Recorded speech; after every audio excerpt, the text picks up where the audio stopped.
Pop quiz. Crime rates are on the rise, and teens are the ones to blame. True or false?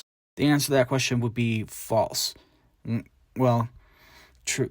Well, if we're talking about juvenile delinquency rates, the answer would be false-ish, because juveniles do actually account for a large majority of the crimes, but nowhere near the levels of delinquency and violent crime that was happening in the 1980s to 1990s. We know this because when we look at juvenile arrest rates, which are collected every year, in 2019, data from the Office of Juvenile Justice and Delinquency Prevention showed that arrest rates for juveniles has actually continued to decline.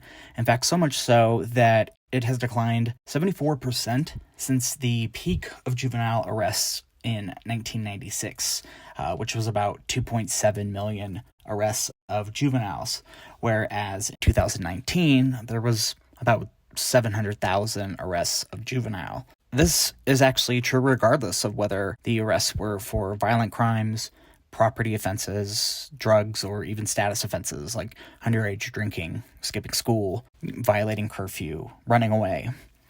We see that much of the decline in arrests are for petty offenses like larceny and status offenses. Look at the percent change from 2010 to 2019. Juveniles accounted for 100% of curfew violations, which makes sense because I'm an adult and I can stay out as long as I want.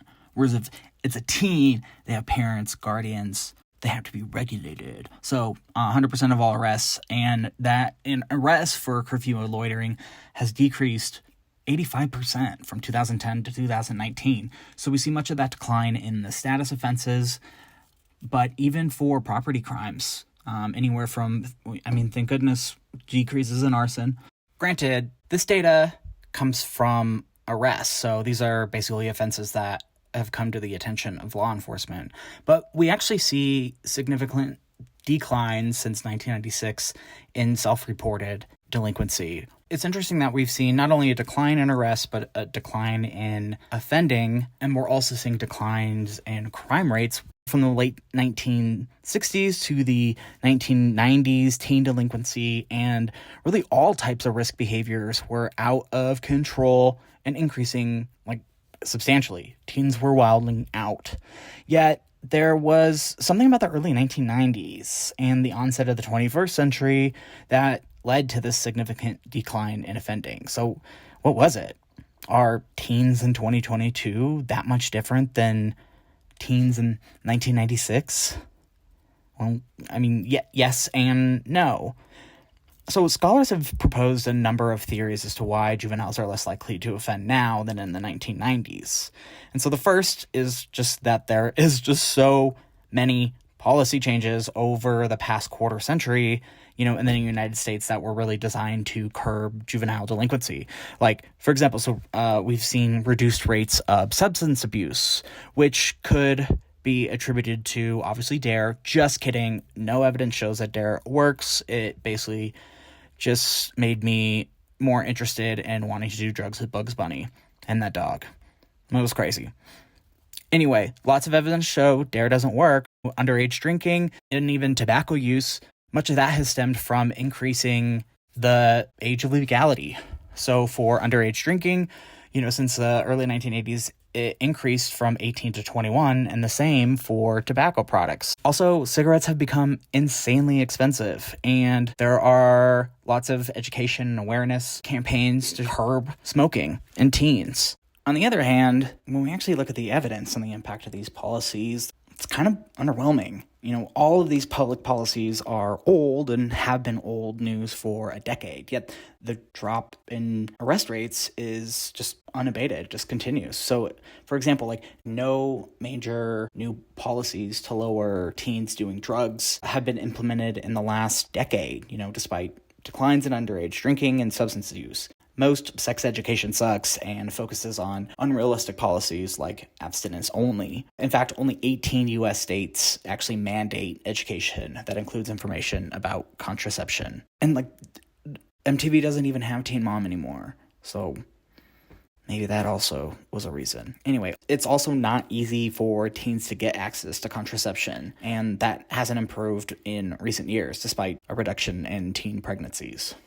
Another possibility is that teens are closer to their parents or guardians now than before the 2000s.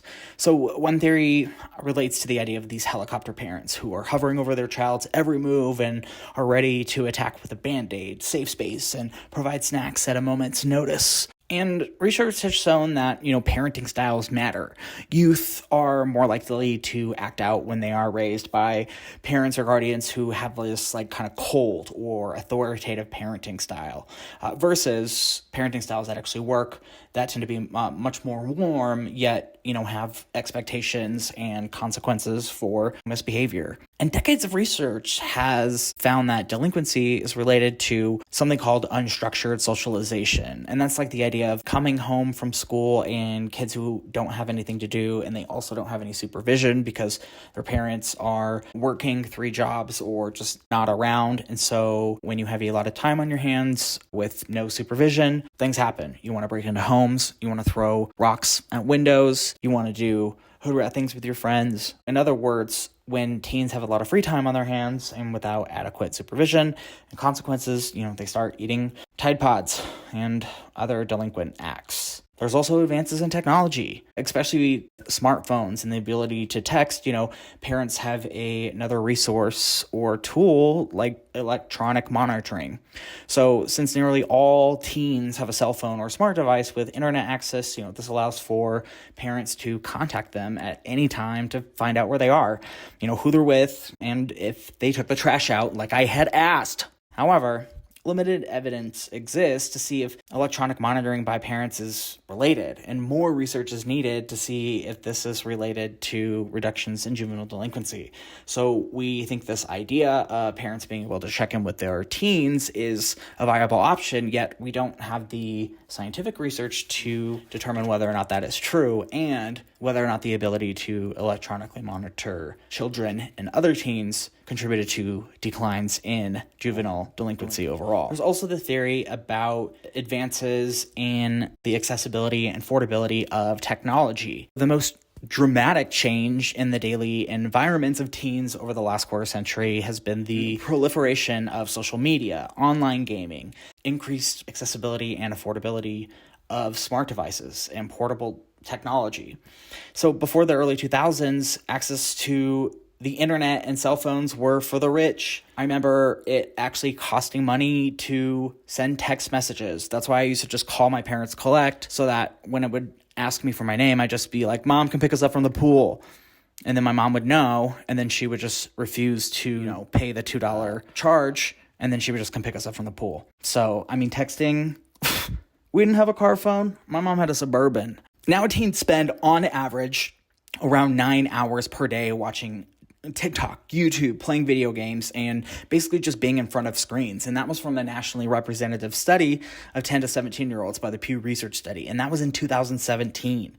And 9 hours a day is a huge chunk of time. So it begs the question of whether, the increased advances in accessibility to technology is keeping kids and teens much more occupied inside versus away from their homes, where they can get into mischief with other teens who have nothing better to do except for just be teens. But this is a complex theory, and we just do not have the kind of evidence to determine whether or not that is true.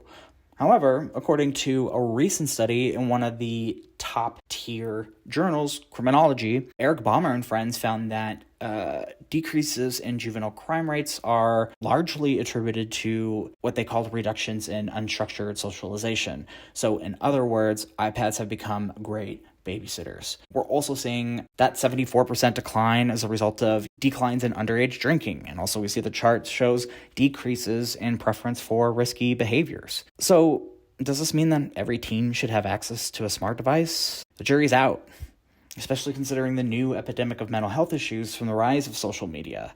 Not everything is peachy keens for teens with an iPhone. Research has found that frequently engaging with social media leads to increased feelings of depression, anxiety, poor body image, and loneliness. And why is everyone hanging out without me? Why is no one doing a TikTok dance of my dance? Next to unintentional injuries like car crashes, suicide is the second leading cause of death among adolescents in the United States ages 15 to 19. And what's even more alarming is that rates of suicide among those aged 10 to 19 has increased 56% between 2007 and 2016.